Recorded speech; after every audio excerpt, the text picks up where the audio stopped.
សេចក្តីណែនាំក្រៅរំលឹករបស់ក្រសួងសុខាភិបាលស្តីពីការប្រុងប្រយ័ត្ននិងការបង្ការការចម្លងជំងឺគ្រុនឈាមនាដើមឆ្នាំ2025ក្រសួងសុខាភិបាលសូមជម្រាបជូនសាធារណជនឲ្យបានជ្រាបថា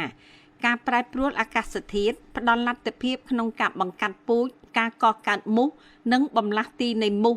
រួមជាមួយនឹងនិន្នាការនៃការកើនឡើងចំនួនមូសដែលភាគច្រើនបំផុតជាប្រភេទមូសអង្កាមក្នុងអំឡុងពេលរដូវប្រាំងគិតចាប់ពីខែវិច្ឆិការហូតដល់ខែមេសាជាបន្ថែមក្នុងរដូវប្រាំងរំហូរប្រព័ន្ធលូបង្ហូរទឹកខ្សោយឬស្ទះដក់ទឹកក្លិនស្អុយតាមថ្លុកដក់ទឹកស្អុយឬវត្ថុដក់ទឹកយូរមានក្លិនស្អុយដែលคล้ายជាជម្រកសម្រាប់មូសអង្កាមរស់នៅនិងបង្កបង្កើតកូនចៅនៅកន្លែងដែលមានទឹកដក់ក្លិនស្អុយទោះជាយ៉ាងណាក៏ដោយក្នុងរដូវប្រាំងនេះក៏មានវត្តមានមូសខ្លះនៅតាមពាងអាងធុងដាក់ទឹកប្រើប្រាស់ទឹកថូផ្កាចានទ្រជើងតុកទូក្រឡនិងពែងដែលបង្កើតជាប្រភពដក់ទឹកនិងជម្រកសត្វមូស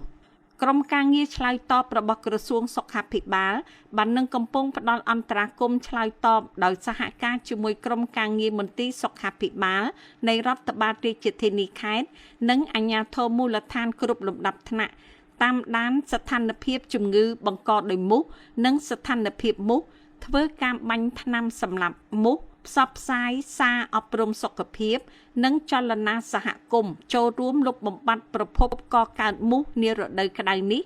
ដែលដើរតួជាមូសអង្កាមដែលចូលចិត្តរស់នៅតាមទឹកស្អុយពិសេសទឹកលូស្អុយអាស្រ័យហេតុនេះក្រសួងសុខាភិបាលសូមក្រើនរំលឹកដល់បងប្អូនប្រជាពលរដ្ឋទាំងអស់សូមបន្តប្រុងប្រយ័ត្នប្រកបដោយស្មារតីទទួលខុសត្រូវខ្ពស់ក្នុងការការពារសុខភាពផ្ទាល់ខ្លួននិងក្រុមគ្រួសារបង្ការការឆ្លងជំងឺគ្រុនឈាមនិងដើម្បីចូលរួមទប់ស្កាត់ការផ្ទុះឡើងនៃជំងឺគ្រុនឈាមទ្រង់ទ្រាយធំក្នុងសហគមន៍ប្រកបដោយប្រសិទ្ធភាពដោយចូលរួមចលនាកាត់បន្ថយនិងទប់ស្កាត់ការកកើតសត្វមូសស្របនឹងពាក្យស្លោកខ្ញុំនិងគ្រួសារខ្ញុំជា